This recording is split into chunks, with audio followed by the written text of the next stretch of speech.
டெல்லி காவல்துறையில் தலைமை காவலராக பணியாற்றி வந்தவர் ரவிக்குமார். இவர் டெல்லியின் மாடல் டவுன் பகுதியில் தனது மனைவி மற்றும் 2 குழந்தைகளுடன் வசித்து வந்துள்ளார்.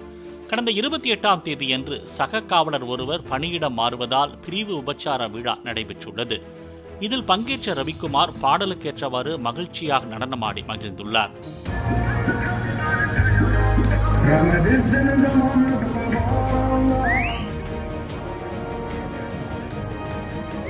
முகத்தில் சிரிப்போடு நடனமாடிய ரவிக்குமார் திடீரென சரிந்து விழுந்துள்ளார்.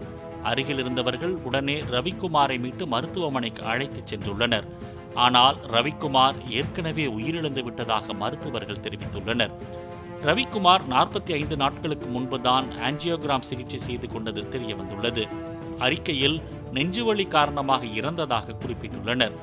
மகிழ்ச்சியாக டான்ஸ் ஆடிய தலைமை காவலர் உயிரிழந்த சம்பவம் காவல்துறையினர் மத்தியில் சோகத்தை ஏற்படுத்தியுள்ளது.